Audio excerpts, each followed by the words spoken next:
හයි මට හුඟ දවසකින් ඔයගලන්ට රෙසිපි වීඩියෝ එකක් ගේන්න බැරි වුණා. ඉතින් මම අද අරගෙන ආවා රසම රස චිකන් කරි එකක රෙසිපි එකක්. මේක ඇත්තටම මමත් වීඩියෝ එකක් දැකලා තමයි ඒක බලලා හදන්න ඕනේ කියලා හදන්න ගත්ත රෙසිපි එකක්. ඉතින් ඔයාලා try කරලා බලන්න. මේ විදියට හැදුවහම බත් එකයි චිකනුයි විතරක්ම කන්න පුළුවන් හරියම රසයි. ඉතින් මම කියන්නම් කොහොමද හදන්නේ කියලා. ඉතින් මේ දැක්ක වගේ චිකන් ඔයාලා මේකට කටු නැති චිකන් අරගෙන පොඩියට කපලා පෑන් එකකට තෙල් ටිකක් දාලා මේ වගේ චිකන් ටික පොඩ්ඩක් ෆ්‍රයි වෙන්න තියන්න. ෆ්‍රයි වෙන්න තිබ්බට පස්සේ ඒකට ලුණු කුරු ටිකක් දාගන්න ඕනේ. දාලා වහලා තියන්න. ඊට පස්සේ ටිකක් වෙලා ගියාට පස්සේ ඒකට ලුණු කපලා කොටුවට කපලා ලුණු ඒකට එකතු කරන්න ඕනේ. ඊට පස්සේ ආයෙ හොඳට ඒක කලවම් කරලා ටික වෙලාවක් තැම්බෙන්න වහලා තියන්න.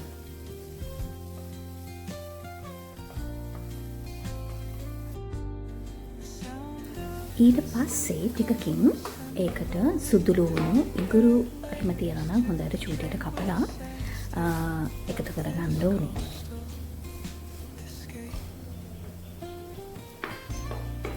ඊළඟට අමු මිරිස් ටිකක් එහෙම එකතු කරලා රසපමණට ගම් මිරිස් එකතු කරගන්න.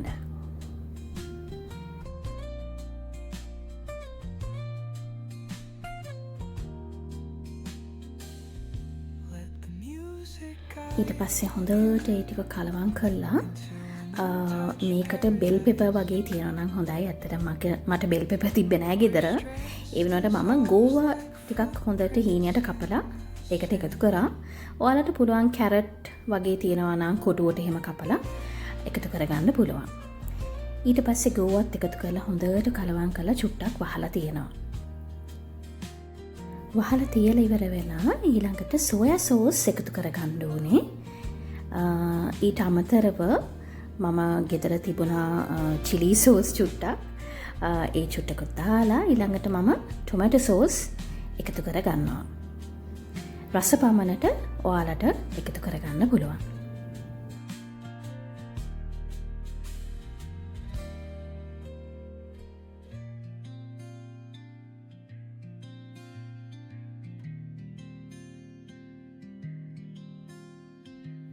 ඊට පස්සේ අපි හොඳට කලවම් කරලා මේකට සීනි එකතු කරගන්න ඕනේ.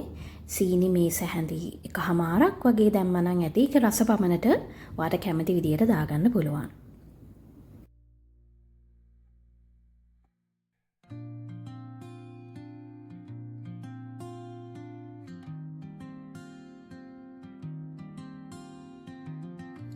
ඔක්කොම ටික දාලා ඉවර වෙලා මේ විදියට හොඳට කලවම් කරලා මද ගින්නේ පොඩ්ඩක් තැම්බෙන්න දෙනකොට කෝන් ස්ටාර්ච් ටිකක් පිය කරලා මේකට එකතු කරගන්න ඕනේ.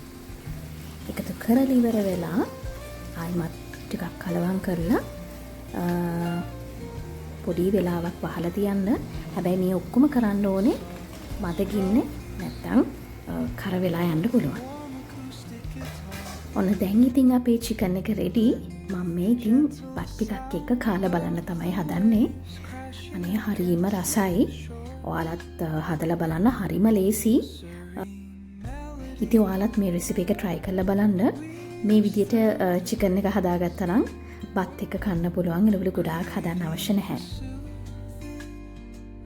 ආයිත් වීඩියෝ එකකින් හම්බෙමු. Thanks for watching.